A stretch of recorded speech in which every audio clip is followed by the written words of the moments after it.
Praise the lord. దేవునికి స్తోత్రం. మీ అందరికీ నా యొక్క వందనాలు. మీరు ఆత్మీయతలో ఎదగాలని అనుకుంటున్నారా? ఆత్మలో వర్ధిల్లాలని అనుకుంటున్నారా? అయితే మీకోసమే ఈ ఛానల్. ప్రతిదినం ఈ యొక్క వాక్యాన్ని వింటూ, ప్రతిదినం ఈ యొక్క వాక్యాన్ని చదువుతూ మీరు ఆత్మీయతలో వర్ధిల్లాలని, దేవుని నుండి మెండైన దీవెన ఆశీర్వాదాలు పొందుకోవాలని ఈ మాటను ముగిస్తున్నాను. Praise the lord.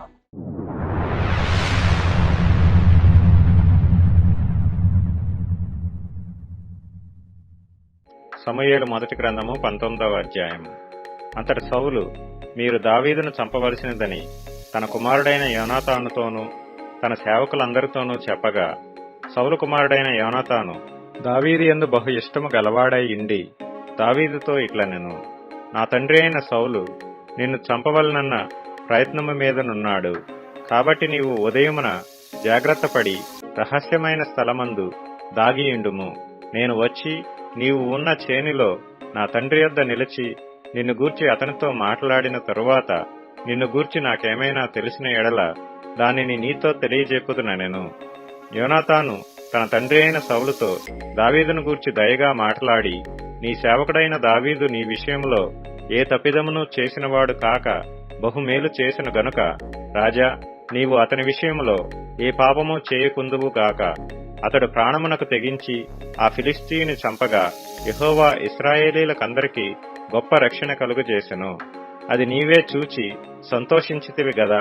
నిష్కారణముగా దావీదును చంపి నిరపరాధి యొక్క ప్రాణము తీసి నీవెందుకు పాపము చేయుదువని మనవి చేయగా, సౌలు యోనాతాను చెప్పిన మాట ఆలకించి యెహోవా జీవము తోడు అతనికి మరణశిక్ష విధింపనని ప్రమాణము చేసెను. అప్పుడు యోనాతాను దావీదును పిలుచుకొని పోయి ఆ సంగతులన్నీ అతనికి తెలియజేసి దావీదును సౌలునొద్దకు తీసుకొని రాగా, దావీదు మునుపటిలాగున అతని సన్నిధిని ఉండెను. తరువాత యుద్ధము సంభవించినప్పుడు దావీదు బయలుదేరి ఫిలిష్తీయులతో యుద్ధము చేసి వారిని ఓడించి వెనుకకు పారదోలి గొప్ప వధ చేయగా, యెహోవా యొద్ద నుండి దురాత్మ సౌలు మీదికి వచ్చెను. సౌలు ఈట చేత పట్టుకొని ఇంట కూర్చుండి ఉండెను. దావీదు సితారా వాయించుచుండగా సౌలు ఒకే దెబ్బతో దావీదును గోడకు పొడుచుదునన్న తాత్పర్యము కలిగి ఈట విసిరెను. దావీదు అతని ఎదుటి నుండి తప్పించుకొనినందున ఈట గోడకు నాటగా దావీదు ఆ రాత్రియందు తప్పించుకొని పారిపోయెను. ఉదయంన అతని చంపవలనని పొంచియుండి దావీదును పట్టుకొనుటకై సౌలు అతని ఇంటికి దూతలను పంపగా, దావీదు భార్య అయిన మీకాలు, ఈ రాత్రి నీ ప్రాణమును నీవు దక్కించుకుంటేనే గాని రేపు నీవు చంపబడదువని చెప్పి కిటికీ గుండా దావీదును దింపగా అతడు తప్పించుకొని పారిపోయెను. తరువాత మీకాలు ఒక గృహదేవత బొమ్మను తీసి మంచం మీద పెట్టి మేకబొచ్చు తలవైపున ఉంచి దుప్పటితో కప్పివేసి సౌలు దావీదును పట్టుకొనుటకై దూతలను పంపగా అతడు రోగి అయి ఉన్నాడని చెప్పెను. దావీదును చూచుటకు సౌలు దూతలను పంపి, నేను అతని చంపునట్లుగా మంచముతో అతని తీసుకొని రండని వారితో చెప్పగా, ఆ దూతలు వచ్చి లోపల చొచ్చి చూచినప్పుడు తలతట్టున మేకబొచ్చు గల ఒకటి మంచం మీద కనబడెను. అప్పుడు సౌలు తప్పించుకొని పోవునట్లుగా, నీవు నా శత్రువుని పంపివేసి నన్నీలాగు ఎందుకు మోసపుచ్చితివని మీకాలు నడగగా, మీకాలు, నేనెందుకు నిన్ను చంపవలను, నన్ను పోనిమ్మని దావీదు తనతో చెప్పినందుకని సౌలుతో అనెను. అలాగున దావీదు తప్పించుకొని పారిపోయి రామాలోనున్న సమూయేలు నొద్దకు వచ్చి సౌలు తనకు చేసినది అంతటిని అతనికి తెలియజేయగా, అతడును సమూయేలును బయలుదేరి నాయోతుకు వచ్చి అచ్చట కాపురముండిరి. దావీదు రామా దగ్గర నాయోతులో ఉన్నాడని సౌలునకు వర్తమానము రాగా, దావీదును పట్టుకొనుటకై సౌలు దూతలను పంపెను.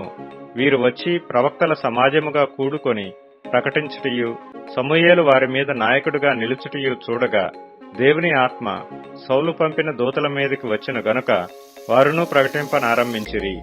ఈ సంగతి సౌలునకు వినబడినప్పుడు అతడు వేరు దూతలను పంపిన గాని వారును అటువలనే ప్రకటించుచుండిరి. సౌలు మూడవసారి దూతలను పంపిన గాని వారును ప్రకటించుచుండిరి. కడవరిసారి తానే రామాకు పోయి శేకు దగ్గరనున్న గొప్ప బావి యొద్దకు వచ్చి సమూయేలును దావీదును ఎక్కడ ఉన్నారని అడుగగా, ఒకడు రామా దగ్గర నాయోతులో వారున్నారని చెప్పెను. అతడు రామా దగ్గరనున్న నాయోతునకు రాగా దేవుని ఆత్మ అతని మీదికి వచ్చెను. గనుక అతడు ప్రయాణము చేయుచు రామా దగ్గరనున్న నయోతునకు వచ్చు వరకు ప్రకటించుచుండెను. మరియు అతడు తన వస్త్రములను తీసివేసి ఆనాటి రాత్రింబగళ్ళు సమూయేలు ఎదుటనే ప్రకటించుచు పైబట్ట లేనివాడై పడియుండెను. అందువలన సౌలును ప్రవక్తలలో ఉన్నాడా అను సామెత పుట్టెను. ఈ ఎపిసోడ్ మీకు దీవెనకరంగా ఉన్నట్లయితే సబ్స్క్రైబ్ చేయండి, లైక్ చేయండి, షేర్ చేయండి. అదేవిధంగా డిస్క్రిప్షన్ లో ఉన్న లింక్ ని క్లిక్ చేసి మీ యొక్క ప్రార్థన అవసరతను తెలియజేయవలసిందిగా కోరుతున్నాను. Thank you.